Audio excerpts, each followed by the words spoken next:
उपाध्यक्ष जी, अभी अभी जो वक्तव्य सदन में गृह मंत्री जी ने रखा है, हम लोग सुबह से इसकी प्रतीक्षा कर रहे थे और संसदीय कार्य मंत्री जी ने कहा था कि 2 बजे जब सदन भोजनावकाश के बाद मिलेगा तो वो एक वक्तव्य सदन में रखेंगे। लेकिन गृह मंत्री जी, ये बहुत ही रूटीन में दिया गया वक्तव्य है। पहले पैराग्राफ में बता दीजिए क्या क्या हुआ, बाद में जो एक्स ग्रेशिया अनाउंस किया वो बता दो और अंत में कह दो कि हमारी तो कमिटमेंट है, हमारी तो प्रतिबद्धता है टेरर से लड़ने की।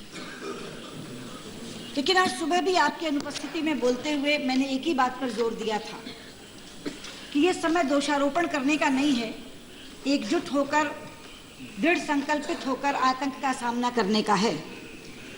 लेकिन वो सामना तभी किया जा सकता है जब हमारी और आपकी सोच में समानता हो। और दुख इस बात का है कि हमारी सोच समान नहीं है।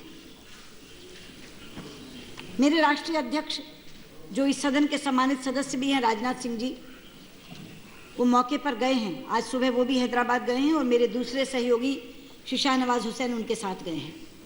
मैंने उनसे अभी संपर्क साधा था, चाहती थी कि आपके वक्तव्य से पहले उनसे बात हो जाए और वहाँ स्पॉट पर उन्होंने क्या देखा उसकी जानकारी मुझे मिल जाए, तो मैं शायद वहाँ की परिस्थिति को सामने रख करके बोल सकती थी।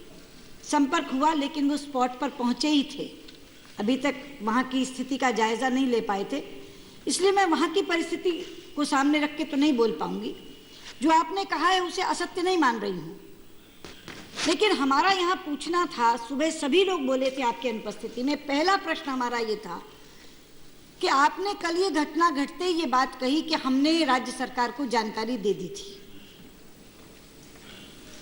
और ये घटना जिस घटना के बाद घटी है उसमें आप जानकारी न भी देते तो सभी राज्य सरकारें इस बात में अलर्ट होनी चाहिए थी कि ऐसी कोई घटना घट सकती है, क्योंकि 9 वर्ष बाद आपने अफजल गुरु को फांसी पर लटकाया था।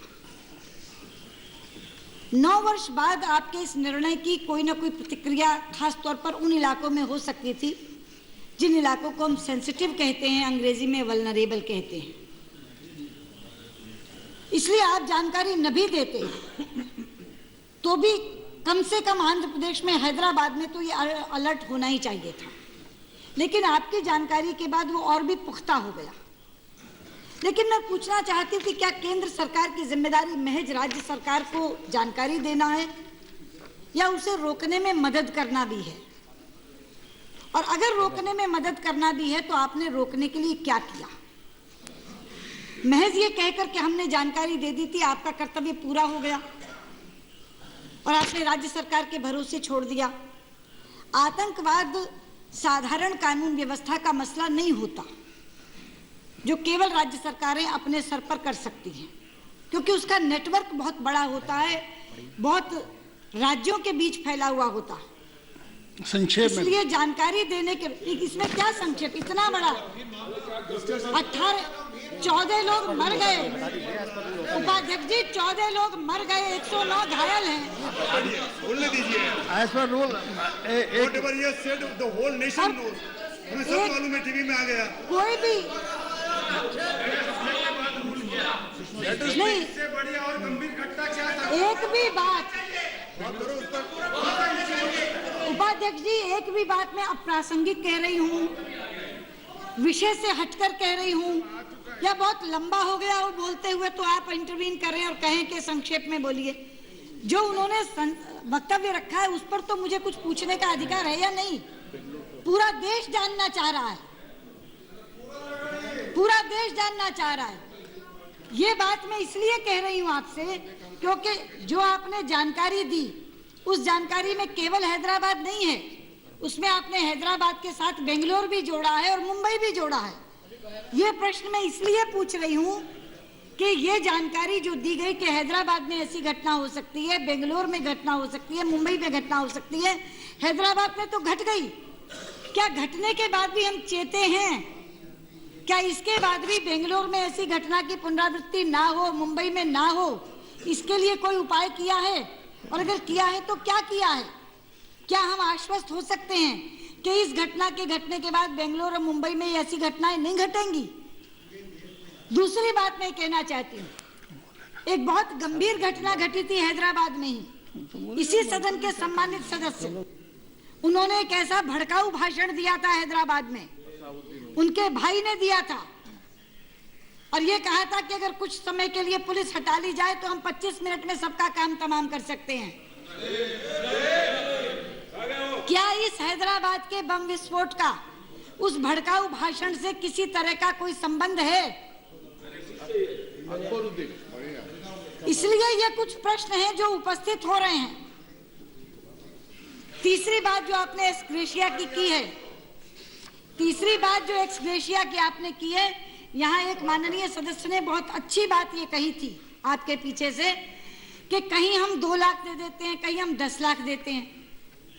क्या हम तय कर सकते हैं कि इस तरह की घटनाओं में कोई एक सी राशि तय हो जाए कि वही राशि सबको दी जाएगी?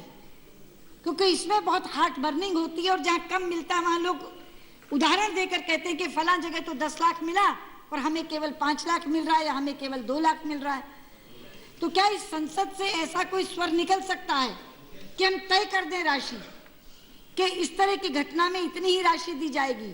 लेकिन ये जो आखिरी आपका वाक्य है कि हम कमिटेड हैं, इस प्रतिबद्धता का कोई प्रदर्शन तो करिए। ये प्रतिबद्धता आपकी है, इस प्रतिबद्धता के लिए कुछ तो बताइए। आप कहेंगे कि आपने फांसी दे दी, तो 9 बरस के बाद फांसी दी है आपने। बार बार सुप्रीम कोर्ट ने अपनी बात को पुष्ट किया, पुख्ता किया, और उसमें भी कौन सी वोट बैंक की राजनीति के चलते आपने रोक रखा था, और दूसरी वोट बैंक की राजनीति के चलते फांसी देने का निर्णय किया है। वरना 9 बरस का अंतराल, उसका औचित्य क्या है, ये भी हम आपसे जानना चाहेंगे।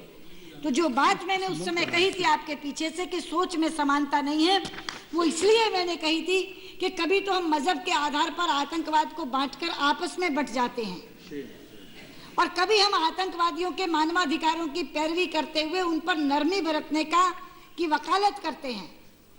आखिरकार ये सोच जब तक समान नहीं होगी तब तक आपकी ये कमिटमेंट पूरी नहीं हो सकती, क्योंकि ये कमिटमेंट केवल आपकी नहीं है, ये कमिटमेंट देश हम सबसे चाहता है, हमसे भी चाहता है, आपसे भी चाहता है, इधर के लोगों से भी चाहता है, उधर के लोगों से भी चाहता है। इसलिए ये एक ऐसा समय है जब इस तरह की घटनाएं होती हैं, तो ये वो पड़ाव हैं जब हम उस संकल्प को दोहराएं और अपनी सोच में समानता लाएं, और एक समान सोच से भारत निश्चित तौर पर आतंकवाद का सामना कर सकता है। तो मैं कहना चाहूंगी कि इस प्रतिबद्धता के साथ सोच की समानता भी बनाइए, तभी और तभी ये प्रतिबद्धता पूरी हो सकती है। धन्यवाद।